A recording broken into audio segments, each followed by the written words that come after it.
فرمایا باب انشاد شعر فی المسجد، مسجد میں شعر پڑھنا کیسا ہے جناب؟ شعر شاعری شعر پڑھنا یہ کیسا ہے؟ آج کل شعر پڑھے جاتے ہیں، اچھے شعر ہوتے ہیں جیسے حمد ہے، نعت ہے، منقبت ہے، یہ اشعار پڑھے جاتے ہیں۔ تو اس حوالے سے رہنمائی فرمایا حضرت ابو ہریرہ رضی اللہ عنہ۔ اچھا، اس سے پہلے یہ ہے کہ حضرت عبد الرحمن بن عوف فرماتے ہیں کہ سمع حسان بن ثابت الانصاری، انہوں نے حسان بن ثابت انصاری کو سنا یسترشد ابا ہریرہ، کہ وہ ابو ہریرہ کو گواہ بنا رہے تھے کہیں کسی موقع پہ۔ حضرت حسان بن ثابت جو شاعر رسول اللہ ہیں، وہ حضرت ابو ہریرہ سے کہہ رہے تھے انشدک اللہ، میں تمہیں اللہ کا واسطہ دیتا ہوں ابو ہریرہ، حل سمعت النبی صلی اللہ علیہ وسلم یقول، کیا تم نے نبی صلی اللہ علیہ وسلم کو یہ فرماتے ہوئے سنا ہے؟ یا حسان عجب ان رسول اللہ، اے حسان رسول اللہ کی طرف سے جواب دو، اللہم ایدہ بروح القدس، اے اللہ تو حسان کی مدد کر روح قدس کے ذریعے سے۔ قال ابو ہریرہ نعم، انہوں نے کہا ہاں میں نے سنا ہے۔ یہ گواہ بنانے کی ضرورت کیوں پیش آئی معلوم ہے؟ حضرت حسان پھنس گئے تھے حضرت عمر رضی اللہ عنہ کے ہاتھ میں، یہ مسجد میں بیٹھ کے شعر پڑھ رہے تھے۔ حضرت عمر بڑی نظر رکھتے تھے ہر بات پہ، کیا ہو رہا ہے کیا نہیں، جاتے جاتے اب شعر پڑھ رہے ہیں، مسجد میں اس طرح شعر شاعری وغیرہ نہیں ہوتی تھی، یہ پڑھ رہے تھے شعر۔ حضرت عمر ان کے پاس گئے، حسان یہ کیا کر رہے ہو؟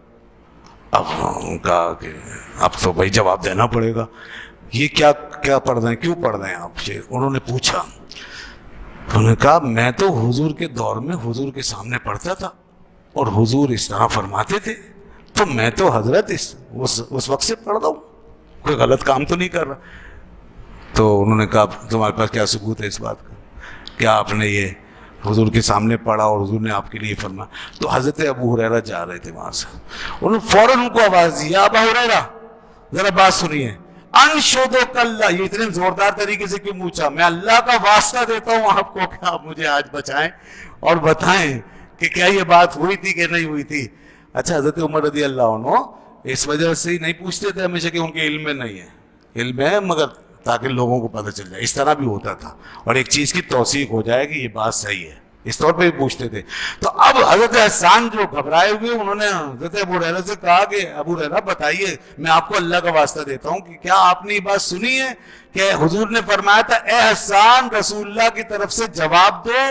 اللہ تعالیٰ تمہاری روح قدس کے ساتھ مدد فرمائے۔ تو یہ واقعہ حضرت ابو ہریرہ کو یاد تھا، ان کے سامنے پیش آیا تھا، انہوں نے کہا بالکل حضور نے یہ بات فرمائی تھی۔ تب حضرت عمر نے فرمایا ٹھیک ہے جاؤں۔ تو یہ ہوا، مسلم شریف میں اس کی تفصیل آئی ہے کہ جب مشرکین نے آپ کی حجب کی اور آپ کی شان کے خلاف باتیں کی تو حضور نے فرمایا کہ کوئی ان کو جواب دے۔ دیکھیے یہاں اس طرح بھی جواب دیا جاتا ہے، کوئی اگر ہمارے خلاف بھونک رہا ہے، کوئی اسلام کے خلاف بات کر رہا ہے، کوئی گالی دے رہا ہے، اس کو جواب دیں گے، اسی کو یہ بھی ایک جنگ ہے، لفظی جواب دیں، بحث بھی کریں گے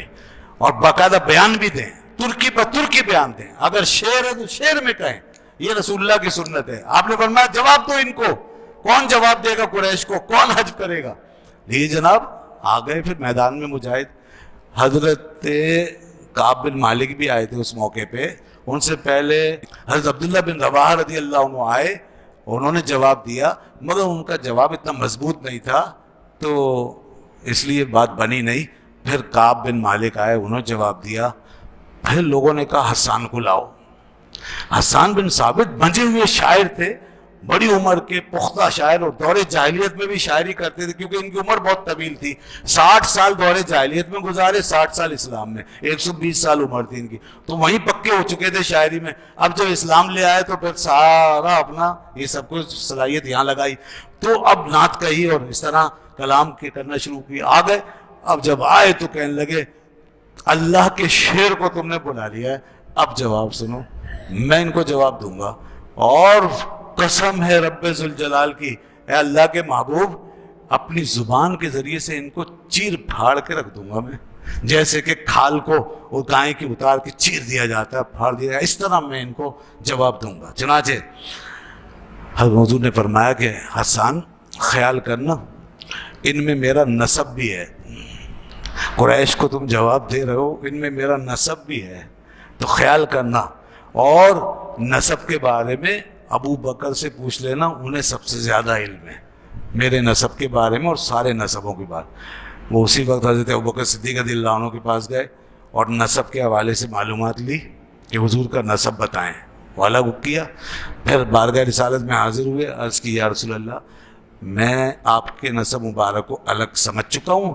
اب میں اپنے کلام میں آپ کو آپ کے نسب شریف کو اس طرح الگ کر دوں گا جیسے کہ گودے ہوئے آٹے میں سے بال الگ کر دیے جاتے ہیں۔ بس انہوں نے شعر کہنا شروع کیا، اب شعر جو کہا تو کافر سارے کے سارے بھاگے پھرے بھی خاموش، کوئی بول نہیں سکتا ان کے، انہوں نے اشعار کہے، پھر حجب کی ان کی۔ یہ ہے اصل میں، یہ بھی ایک جہاد ہے اور یہ بھی دشمن کے اوپر غالب آنے کا ایک طریقہ ہے۔ کبھی اس کا منظر دیکھ رہا ہو نا تو آج کے دور میں انڈیا کے چینل پہ، ہمارے چینل پہ جب جھگڑا چل رہا ہو نا پھر دیکھا کریں آپ، ہمارے چینل جب بول رہے ہوتے تو ہمیں بڑا مزہ آتا ہے، اور ہیں بولنے والے، اللہ کا شکر ہے، جب وہاں سے بکواس کرتے ہیں اور پاکستان پہ الزامات لگاتے ہیں اس وقت کی باتیں یاد کیجیے گا، آپ کو صحیح سمجھ میں آئے گا کہ واقعی ان چیزوں کی کتنی اہمیت ہے، کہ وہاں سے جب وہ بھونک رہے ہوں اور الزام پہ الزام لگا رہے ہوں، جھوٹ بول رہے ہوں، تو پھر ہمارا صحافی پھر کم از کم پاکستانی غیرت کا مظاہرہ کرتا ہے اور جواب دیتا ہے، اور ہمارا دل کرتا ہے کہ اور بولیں اور جواب دیں صحیح کے ایسے ہی، اور ان کی بولتی بند کر دیں۔ تو اس میں بھی ایک جنگ ہے اور اس میں بھی فتح و شکست کا ایک ہے پہلو، تو اس لیے اسلام نے ہمیں یہ بھی سکھایا ہے، دشمنوں کے سامنے یہ والی تیاری بھی رکھنی چاہیے۔